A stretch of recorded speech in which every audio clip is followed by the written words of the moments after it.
Je crois que notre génération doit savoir que la bête de l'événement est là. Et elle arrive.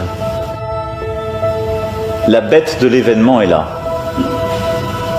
Et elle arrive. Et il y a deux bêtes, c'est très très curieux. Il y en a une qui sort de la mer et une qui sort de la terre. En fait, ça a beaucoup d'importance. On trouve tout ça d'ailleurs sur la tapisserie d'Angers. Très très bien illustré. Alors celle qui sort de la mer, elle a 7 têtes, 5 couronnes. Ça représente l'Empire romain. Et alors, elle n'arrête pas de blasphémer. Les têtes en question n'arrêtent pas de blasphémer. Et la bête de la terre, qui sort de la terre, elle incite les gens à vénérer l'autre. C'est très souvent interprété comme étant les empereurs romains et la bête de la terre, ceux qui encouragent le culte à l'empereur. Car depuis Auguste, les empereurs se font vénérer. Ils ont été en quelque sorte divinisés.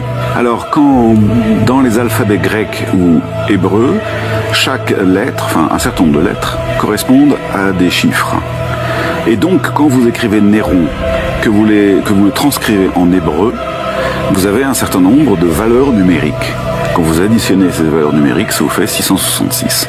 Et donc ça veut dire quoi en fait? C'est qu'on nous met en garde contre le culte de l'empereur? Absolument, et en particulier contre le culte de Néron, qui est probablement celui qui apparaît comme l'image même de l'empereur terrifiant, parce qu'il a persécuté des chrétiens en grand nombre, parce qu'il leur a attribué la responsabilité de l'incendie de Rome, enfin bon, ça c'est...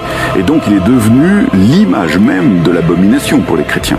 Voilà, et donc en effet c'est on pourrait dire presque l'incarnation du mal. Oui, c'est pour ça que le chiffre est devenu petit à petit le chiffre du diable. Exactement. Alors qu'à la base pas du tout, la bête n'est pas le diable. En effet. Sauf que, tout comme Néron, parce que c'est un empereur divinisé, se fait adorer, de même, Satan se fait adorer.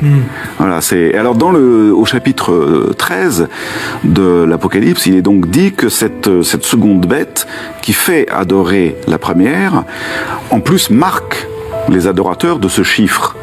Donc tatouage, scarification, on ne sait pas très bien, ou marqué au fer, c'est-à-dire il y a quelque chose ils sont blessés, marqués dans leur chair par ce chiffre de la bête.